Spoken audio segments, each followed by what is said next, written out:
हा आणखीन एक तुम्हाला एक गोष्ट घेतलेली नाही बघा कालच्या याच्यामधली, ती एक गोष्ट एक कव्हर करतो, नीट बघा. काल याच्यावरती हा फोटो टाकला होता. ओके, आता हा फोटो आणि आता एक ओपन करू आपण आपली ही फाईल, असेंब्लीची फाईल ओपन करू. तुम्हाला बघा इथं काहीतरी दिसतंय बघा, EBH ESP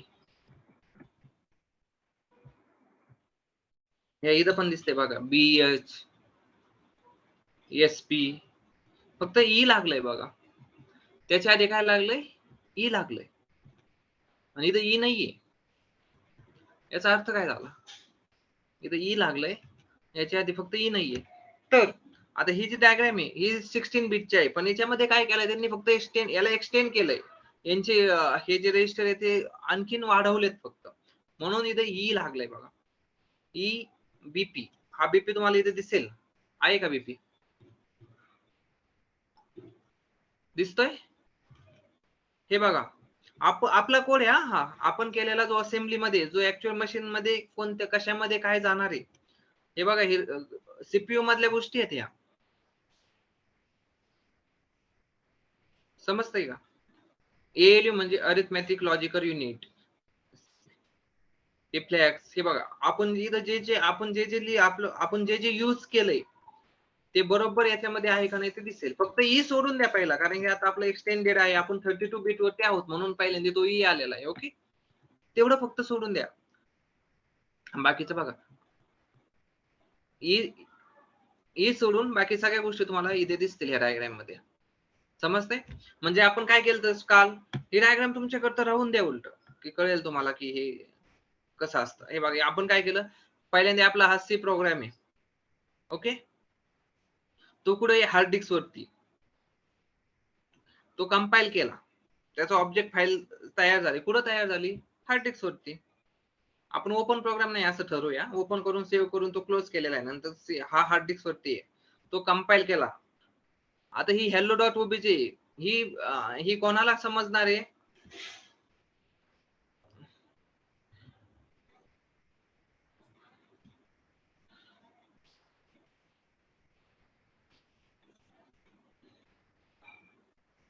ही hello.obj ही मशीनला समजणार आहे. कोणाला? हा, काय सांगितलं? नाही ऐकलं मी.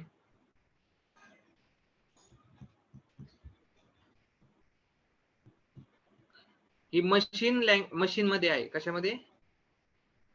म्हणजे जी आपण hello.c च hello.obj जे केलंय ती काय आहे? मशीन डिपेंडंट आहे, मशीन डिपेंडंट. आणि OS इंडिपेंडंट. हे OS बघतच नाही इथं OS कोणती आहे. आता जेव्हा तुम्ही लिंकरने याला लिंक करता, जेव्हा याला लिंक करता, त्याच्यामध्ये बघा एक गोष्ट ऍड होतीये, PH म्हणजे काय सांगितलं मी काल तुम्हाला? PH म्हणजे काय?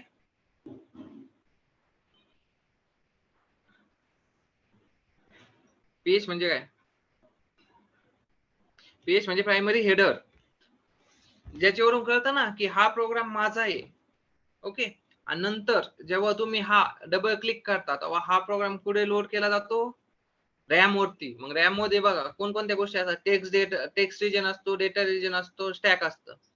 टेक्स्ट, डेटा आणि स्टॅक हे उलट लिहिलं तरी चालतं, किंवा या पद्धतीने लिहिलं तरी चालतं. टेक्स्ट खाली, त्याच्यावरती डेटा आणि त्याच्यावरती स्टॅक, असं लिहिलं तरी चालतं, किंवा पहिल्यांदा टेक्स्ट, डेटा आणि स्टॅक. हे कसं असतंय, कोणता सीपीयू आहे त्याच्यावरून तो टॉप वरून लोड करणार की डाऊन वरून लोड करणार हे ठरतं. मग आता हा जेव्हा लोड होतो तेव्हा हा पीएच काढून घेतला जातो. ओएस ला कळतं की हा माझाच प्रोग्राम आहे. लोडर हा इटसेल्फ इज ओएस, तो मग काय करतो, त्याला रॅम वरती घेतो. रॅम वरून घेतलं की त्याला काम तर आता ओएस मध्ये, रॅम मध्ये ते एक्झिक्युशन होणार नाही. एक्झिक्युशन साठी तुम्हाला कोण लागतो? सीपीयूच लागतो. मग ओएस हे ठरवतं की रॅम मधून त्याला सीपीयू कडे कसं पाठवायचं. हे स्टेप बघा, पहिल्यांदा 1 2 3 आणि नंतर 4. नंतर सीपीयू जे काही एक्झिक्युशन करतं ते पुन्हा तुम्हाला कशात येतं? ओएस कडेच रिटर्न येतं, आणि नंतर ते तुम्हाला ते आउटपुट दाखवतं. समजलंय? हे मदरबोर्ड हा सीपीयू आहे ऍक्च्युली. मदरबोर्ड वरती जो तुमचा सीपीयू असतो प्रॉपर, इंटेलचा, AMD चा, Core i3, Core i5, Core i7, Core i9, तो. ओके, ही डायग्राम क्लिअर आहे?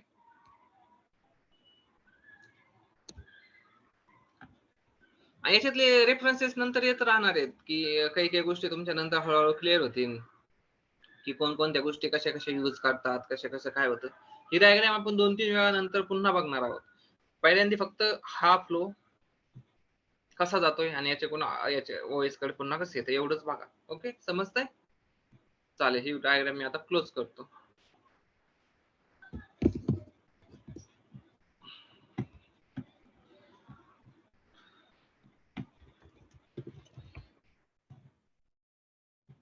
आता आपण काय करू, आपला पहिला प्रोग्राम स्टार्ट करू. आज ऑफिशियली आता आपण आपला पहिला प्रोग्राम स्टार्ट करणार आहोत.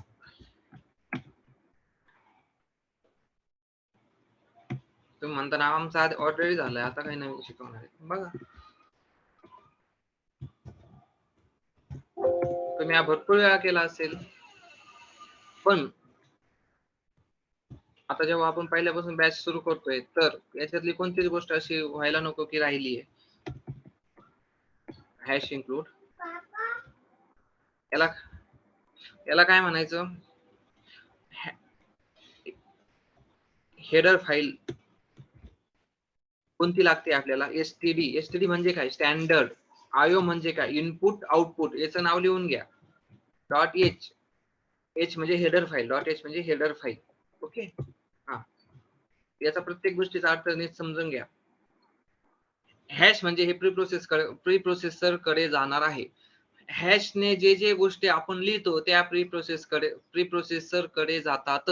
प्रीप्रोसेसर म्हणजे काय, तुमचा प्रोग्राम प्रोसेस करण्याच्या आधी त्यावरती काहीतरी प्रोसेस करणं. प्री म्हणजे आधी, प्रोसेस म्हणजे आधी काहीतरी त्याच्यावर प्रोसेस करणे, याला म्हणायचं प्रीप्रोसेसर.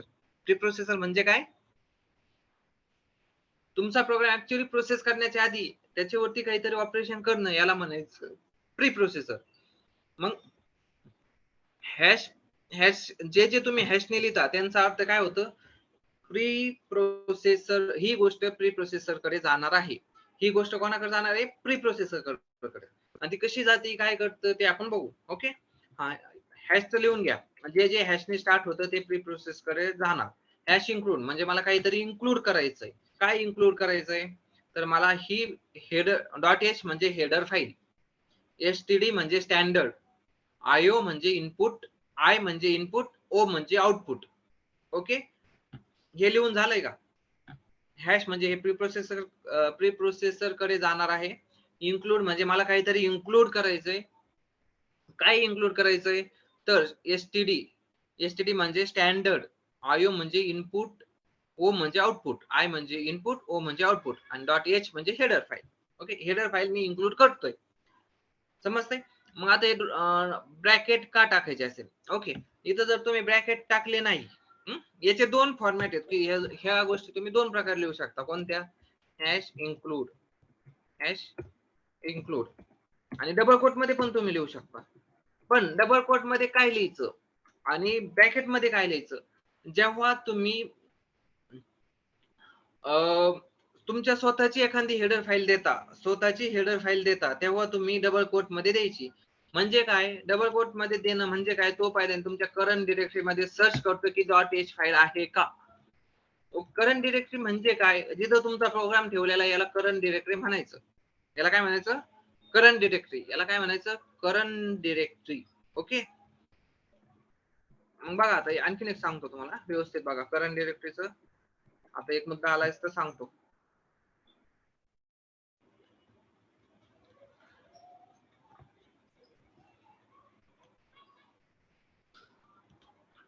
आता बघा नीट सांगतोय तुम्हाला मी. इथं एक कोणता पण तुमचा नॉर्मल कमांड प्रॉम्प्ट घ्या किंवा डेव्हलपर कमांड प्रॉम्प्ट घ्या.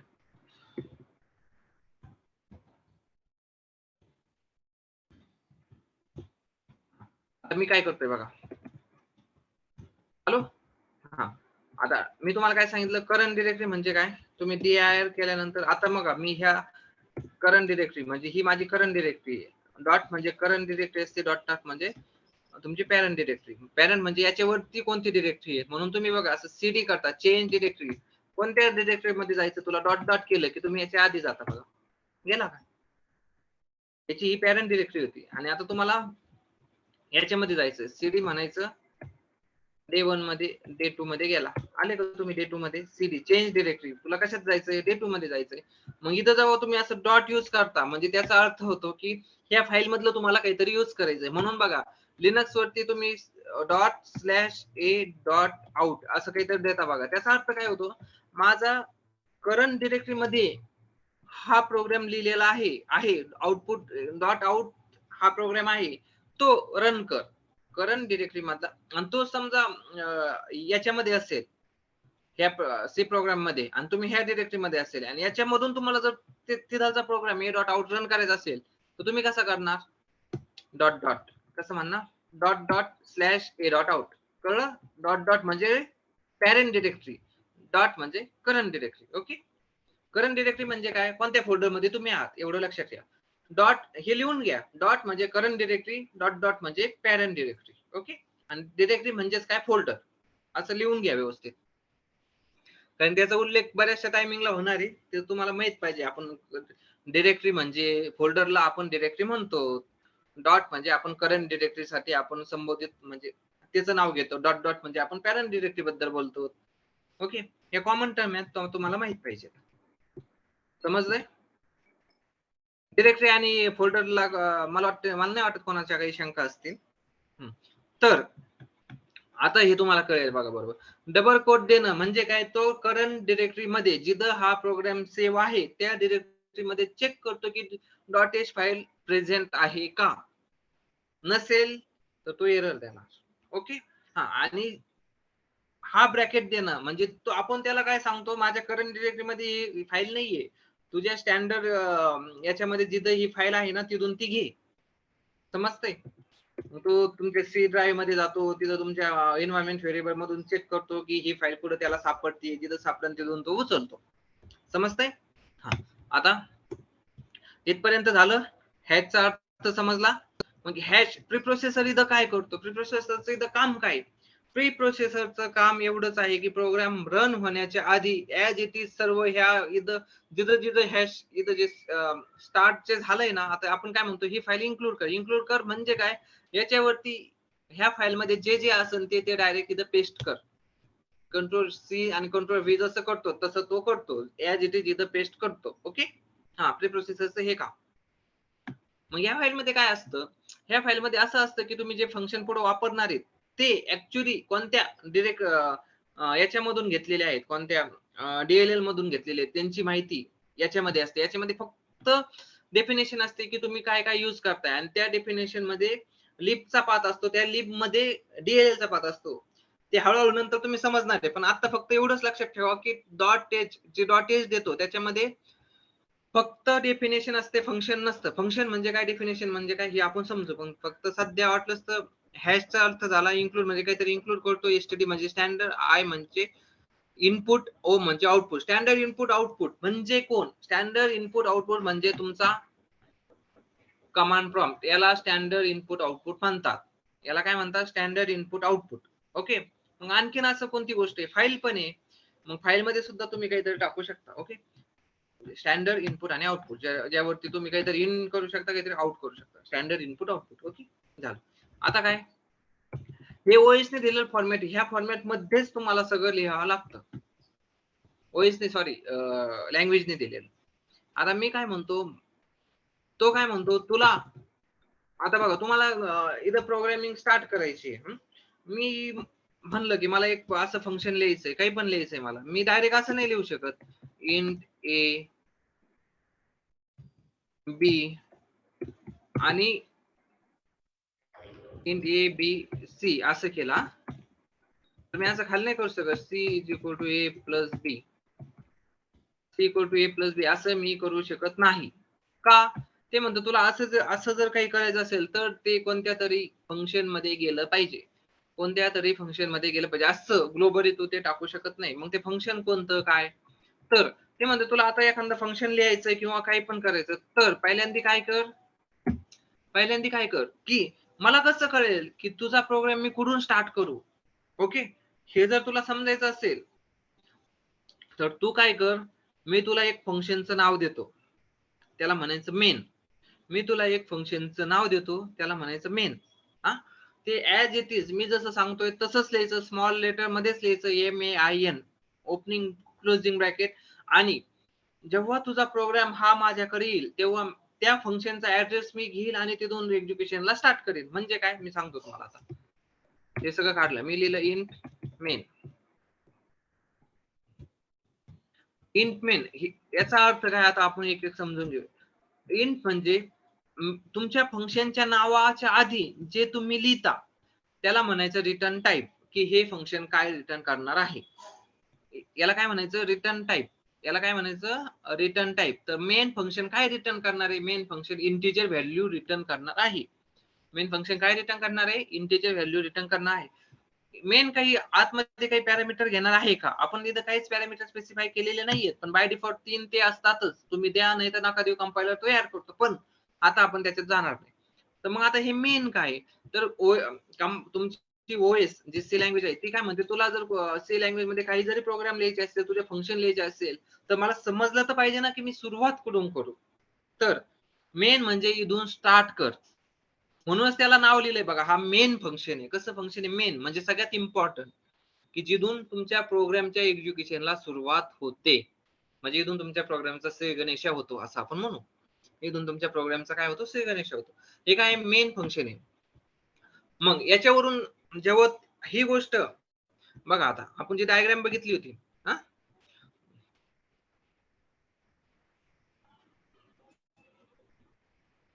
ओके, ती डायग्राम तुम्हाला माहितीच आहे, की आता मेन फंक्शन जे आहे, तुम्हाला मेन फंक्शन काय करायचं, जेव्हा ते ओएस कडे जातं तर त्याला कसं कळेल की मी आता हे सुरुवात करून करू याला वाचायची. तर तो काय म्हणतो, अरे आपण त्याला सांगितलेलं आहे तुझे मेन फंक्शन लिहिशील ना, त्याच्यापासून मी एक्झिक्युशनला सुरुवात करणार आहे, मी दुसरं काही बघणार नाही. मी तिथून त्या मेन पासून एक्झिक्युशनला स्टार्ट करणार.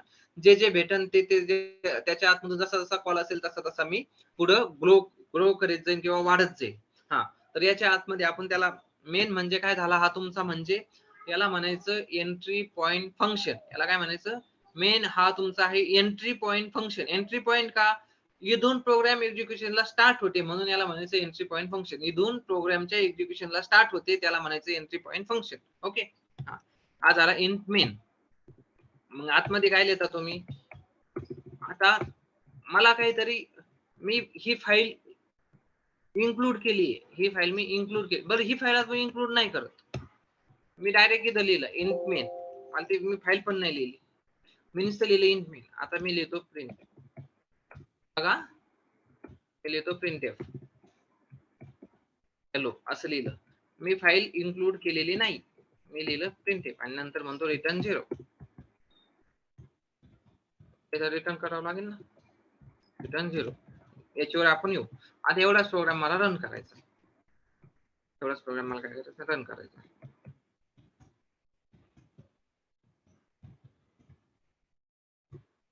रन करा, काही प्रॉब्लेम आला का रे, सॉरी कंपाईल करायला काही प्रॉब्लेम आला का नाही. तुमची ओबीजी फाईल तयार झाली बघा. मी आधी वाटलं सगळं डिलीट करतो, तुम्हाला वाटेल की आधीचीच फाईल. नाही नाही, आपण डेटोच घेतलाय ना, इथं आपली पहिलीच फाईल आहे. हा बघा, ओबीजे फाईल तयार झाली, ओबीजे फाईल तयार झाली. आता मी काय करतोय, आता मी लिंक करतोय बघा, नीट व्यवस्थित समजून घ्या. आता मी लिंक डॉट एक्स, आता मी याला ओबीजे फाईलचं हे देतोय. तो काय म्हणतोय बघा, काय म्हणतोय, unresolved external symbol underscore printf. हे तुमचं प्रिंटएफ आहे. Reference in function main, linker error, unresolved external म्हणजे काय झालं आता नीट समजून घ्या.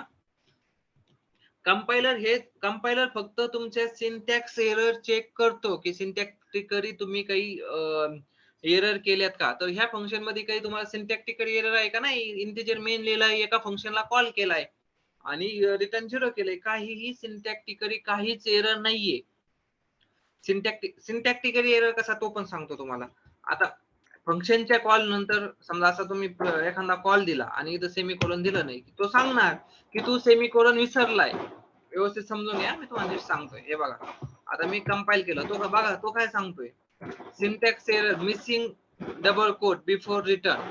बिफोर रिटर्नच्या आधी तुम्ही हे विसरला, काय विसरला, सेमीकोलन विसरला असं तो सांगतोय. लाईन नंबर सुद्धा सांगतोय, 5 नंबरच्या लाईनला हे प्रोग्रामच्या आतमध्ये ब्रॅकेट मध्ये जे लिहिलंय ना त्याला म्हणायचं 5 नंबरची लाईन. आता 5 नंबरची लाईन मध्ये बघा बरं तेच आहे का? तो काय म्हणतो याच्या आधी तुमचं सेमीकोलन पाहिजे होतं बिफोर रिटर्न. हे बघा तो सांगतोय पण बिफोर रिटर्न हे रिटर्नचे स्टेटमेंट आहे 5 नंबरला. त्याच्या आधी तुम्ही सेमीकोलन द्यायचं मिस केलं. मग पुढे आपण सेमीकोलन द्यायचं मिस केलं. इथं फंक्शनच्या कॉलच्या नंतर तुमचा सेमीकोलन पाहिजे, तो आपण दिलेला नाही. हे कोण सांगणार? कंपायलर. एक मिनिट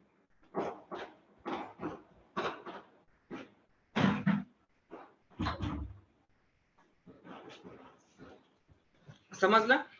हे कोण सांगणार तुम्हाला? कंपायलर सांगणार. कंपायलरने बघा कंपायलर काय चेक करतो हे पण लिहून घ्या. कंपायलर तुमच्या फक्त सिंटॅक्टिकल एरर चेक करतो. कंपायलर काय चेक करतो? तुमच्या सिंटॅक्सच्या एरर चेक करतो की सिंटॅक्स मध्ये तुम्ही काही गडबड केली आहे का. ओके. आता मी जर इथं आता मी रिटर्नचे इथं हे करतो तरी सुद्धा तुम्हाला सांगेल. बघा आता कंपाईल करतो. तो काय सांगतोय बघा. बघा ब्रॅकेटच्या आधी मी सेमीकोलन मिस केला. सांगतोय का? या ब्रॅकेटच्या आधी मी सेमीकोलन मिस केलाय. बघा error syntax error missing semicolon before closing. हे क्लोजिंगचं किती लाईन? 6 नंबरच्या क्लोजिंगच्या आधी. 6 नंबरच्या क्लोजिंगच्या आधी तुम्ही सेमीकोलन मिस केलंय. एरर कशा ओळखायच्या ते तुम्हाला शिकवतोय. व्यवस्थित समजून घ्या. एरर कशा चेक करायच्या. हा पण सिंटॅक्स आपण बरोबर दिला. पण आता रिटर्न मध्ये मी काय करतो? ए करतो. आता बघा आता व्यवस्थित समजून घ्या. याची तिने ASCII व्हॅल्यू घेतली बघा हुशार. त्याला आपण एक काम करू 10.5f तरी घेतली तिने टाईप कन्वर्ट केलं. ओके असू दे. इन ते ना हा तर इथं झिरोच म्हणा काही हे ना करू. तर आता हे एक मिस करू आपण. ओके तो काय सांगतोय? No matching token found. आणि किती नंबर? 2 नंबरला काय रे? अरे तुम्ही ओपनिंग केलं याला पण याचं क्लोजिंग त्याला सापडत नाहीये. तो काय म्हणतोय? No matching token found. No matching token found याला तुमचं असं क्लोजिंग सापडत नाहीये. बघा कोणकोणते एरर तुम्हाला येऊ शकतात. आता त्याच्यानंतर मी काय करतो याला बाहेर टाकतो. बघा तो काय सांगतोय. 8 नंबर किती एरर दिलेत बघा त्यांनी. Missing before. हे बघा 8 नंबरला किती एरर दिलेत. ब्रॅकेट एरर हे नाही हे नाही हे नाही किती किती तक्रारी दिल्यात त्यांनी. तर हे असे स्टेटमेंट तुमच्या कोणत्या तरी फंक्शनच्या आतच पाहिजे. ते बाहेर लिहिलेले चालत नाही. बाहेर फक्त तुम्ही व्हेरिएबल डिक्लेअर करू शकता आणि त्यांना व्हॅल्यू देऊ शकता. मॅनिप्युलेशन जे जे असतं ते बाहेर तुम्ही करू शकत नाही. बाहेर म्हणजे कुठं? अशा कोणत्या फंक्शनच्या बाहेर. कारण की तुमचं स्टार्ट कुठून होणार आहे? मेन पासून. मेनच्या बाहेर लिहिलं तो तिकडे जाणारच नाहीये ना. त्याला कळलं कसं आहे की या फंक्शनला तुम्ही कॉल कुठं मेन मध्ये असेल तरच त्याला तो कॉल करू शकतो ना.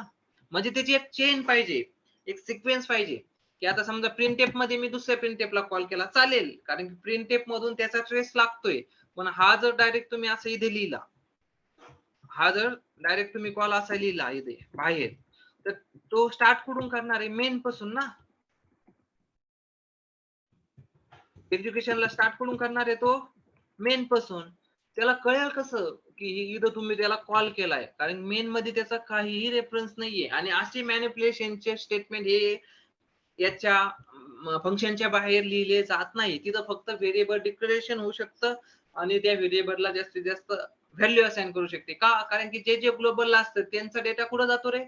त्यांचा डेटा जातो, ते कुठं जातो ते आपण नंतर बघणारच आहे. त्यांचा जसं डेटामध्ये बीएसएस नॉन बीएसएस मध्ये कसा जातो काय जातो हे सगळं आपण डिटेल मध्ये बघणार आहे.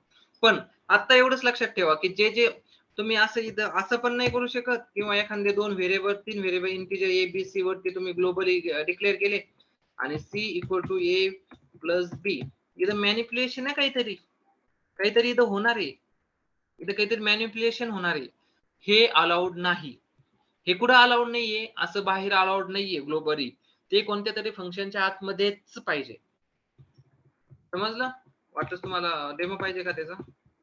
इंटिजर ए बी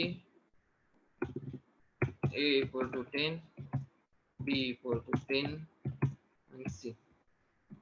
ओके ते प्रिंटफ मी आतमध्ये टाकतो. बघा ह्या एरर व्यवस्थित लक्षात ठेवा आणि ह्या तुम्हाला करायच्या नाहीयेत. कशा जो फॉर्मॅट त्यांनी डिफाईन केला त्याच फॉर्मॅट मध्ये कसं लिहायचं आणि त्याच्या बाहेर जायचं नाही हे मी तुम्हाला आज शिकवतोय. ते व्यवस्थित समजून घ्या. बघा 11 नंबर अलाउड नाही. समजते?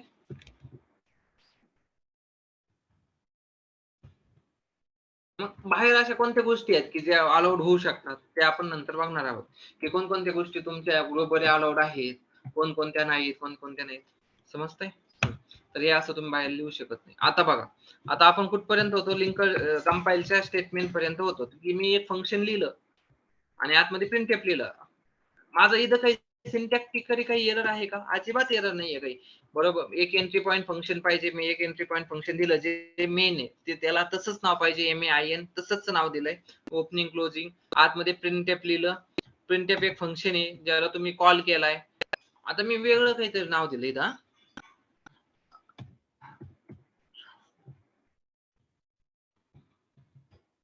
आता एरर येईल का नाही येईल एवढं मला सांगा. एरर येईल की नाही येणार? बघू कोण कोण आन्सर देते. चला सांगा, ह्या स्टेटमेंटला एरर येईल की नाही?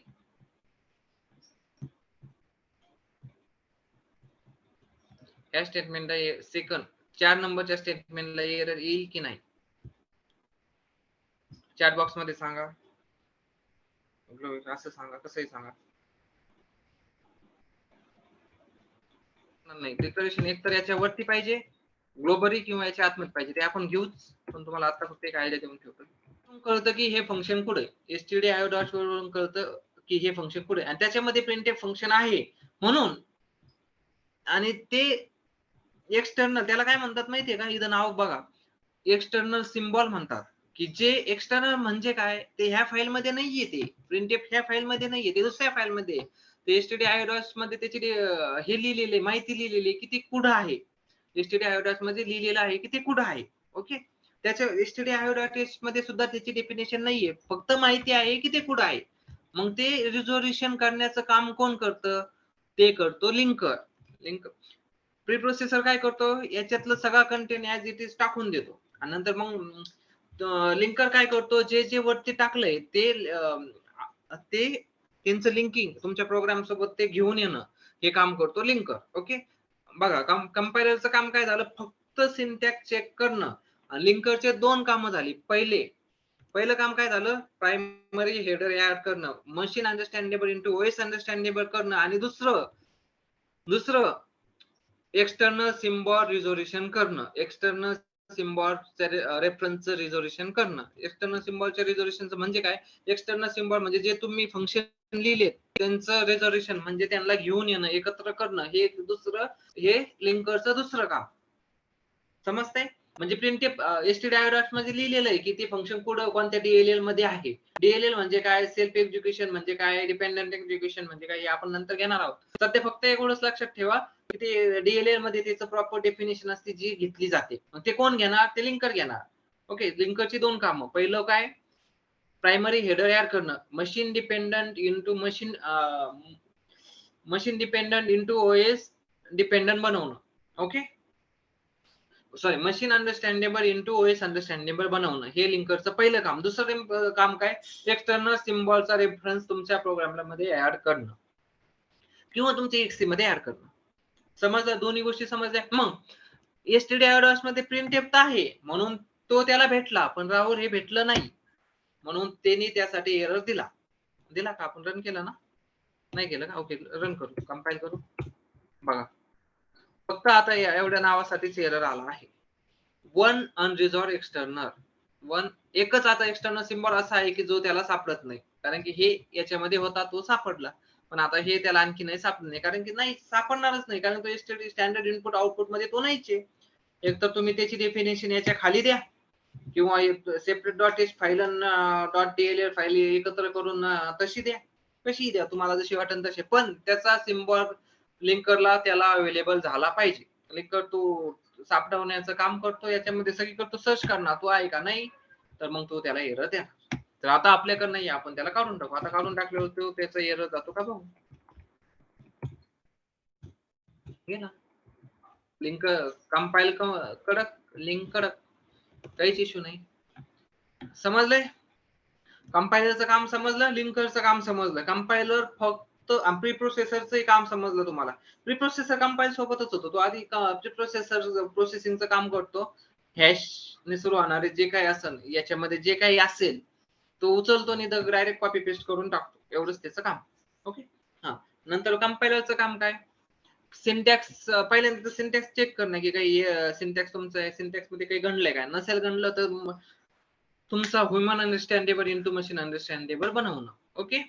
काही सिंटॅक्स तो हे चेक करत बसत नाही की हे फंक्शन ऑर्डर खरंच आहे का, तुम्ही कॉल दिलाय तर तसाच आहे का, काही चेक करत नाही. ते बघण्याचं काम लिंकरचं. ओके. लिंकर बघणार की जे जे तुम्ही फंक्शन वापरते ते प्रॉपर त्याला भेटतात का, मग तो अवेलेबल करून देण्याचं काम आहे लिंकरचं. ओके. इथपर्यंत समजलंय? कोणाला काही डाऊट आहे?